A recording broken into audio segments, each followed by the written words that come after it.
Let's have a very quick look at the T20 groupings for the T20 World Cup. There are lots to look forward to, particularly Pakistan facing India in New York on June the 9th. That's going to be absolutely massive.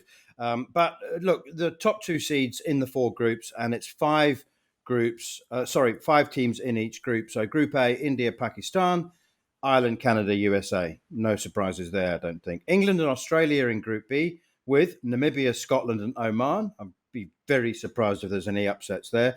New Zealand, West Indies, and Afghanistan. I think Afghanistan, if they get on a couple of low, slow turners, we can play four spinners.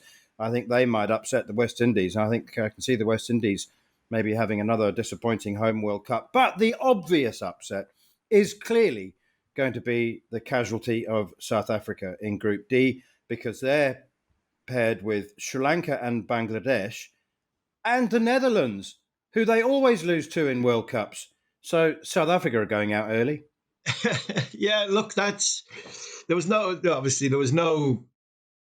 never been any hiding that India, in world tournaments, India will always play Pakistan. If they can't play them bilaterally, we'll make sure by hook or by crook we'll get at least two games out of them in a tournament base, which would be definitely a group game and then potentially a semi-final or a final if they both get through and do well. So there's no surprise there. England have got a good group. That's a good group. I'm pleased for Scotland. Scotland are going to get two big hitting nations in England and obviously Australia. And you look at the rest and you think, yeah, you know what? South Africa could get knocked out. I don't see the West Indies getting knocked out. I could be a million mile wrong, and I never want to back in knockout competitions, especially with their record against the Black Caps. But New Zealand could be a casualty in that group because the West Indies at home just hit sixes.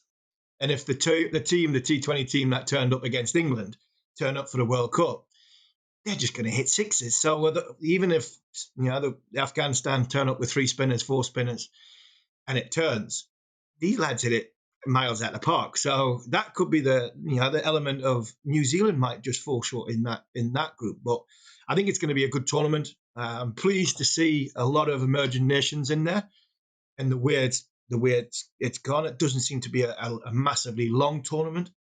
And the top 8 teams will be, who we'd expect, whether it be, I think South Africa should have enough to get through their group, and it'll be intriguing because I think Afghanistan are a very, very good T20 side. And if it's not New Zealand, it might be what you say, the West Indies might just fall off. But the six hitting competition that the West Indies have at home, I'm going to fancy the West Indies. So it might be the Black Caps that miss out on Super 8. And that doesn't happen very often. On AM, on DAB, via the talkSPORT app and on your smart speaker. talkSPORT.